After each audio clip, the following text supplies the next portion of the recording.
Us faig saber que ja tinc hora per passar a l'ITV. Sí, jo sé que és una cosa que preocupava a tothom, seguríssim, cada matí, hòstia, la Neus tindrà ITV.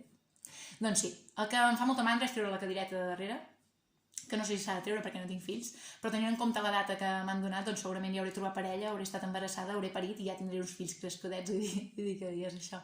Sabeu aquell interès que hi havia en les fases, de saber què podíem fer a cada moment?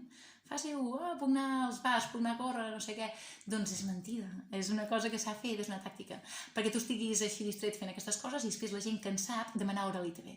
Què passa? Doncs que els que som despistats l'havíem de passar al març, no es va poder, no sé què, i al final donen hora pel setembre. Quina és la meva gran preocupació? Doncs que després hi haig de tornar al març una altra vegada i només tinc mig any per fer malbé el cotxe. I jo no sé si puc fer malbé el cotxe en mig any, perquè jo estic acostumada a fer-ho durant l'any.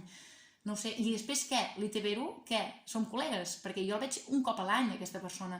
I ja no sé si convidar-la per Nadal a dinar, perquè la coneixeré molt ja.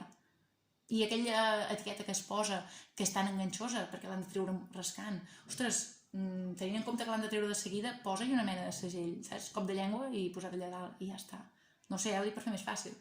No em sembla malament, també us haig de dir, perquè jo així tinc temps d'entrenar-me, perquè jo sé posar els llums antiboira sola, sí, això sí que ho tinc, però em pressiono. Llavors jo quan em diuen posa els llums antiboira, jo sol posar, doncs, treure aigua pel parabrises, després toco el claxon, canvio la posició dels llums i tal, em poso molt nerviosa, tenint en compte que jo ja soc així, vull dir, jo la primera multa que em van posar, vull dir, em van donar els papers i jo vaig donar-li les instruccions de la ràdio, que ja em van dir que no, després. I després de posar-me la multa, que per cert era perquè no havia passat a l'ITV, vaig donar moltes gràcies, perquè vaig pensar que havia de ser molt amable, em vaig posar molt nerviosa.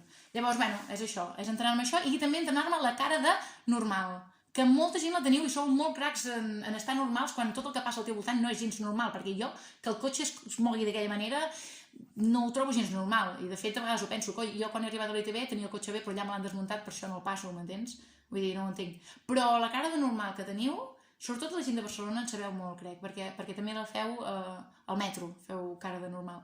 Però és que jo no la tinc apresa. Jo després a més em diuen que freni. Què coi frenar? Prou feines tinc d'aguantar-me aquí dins del cotxe, me cago en dena.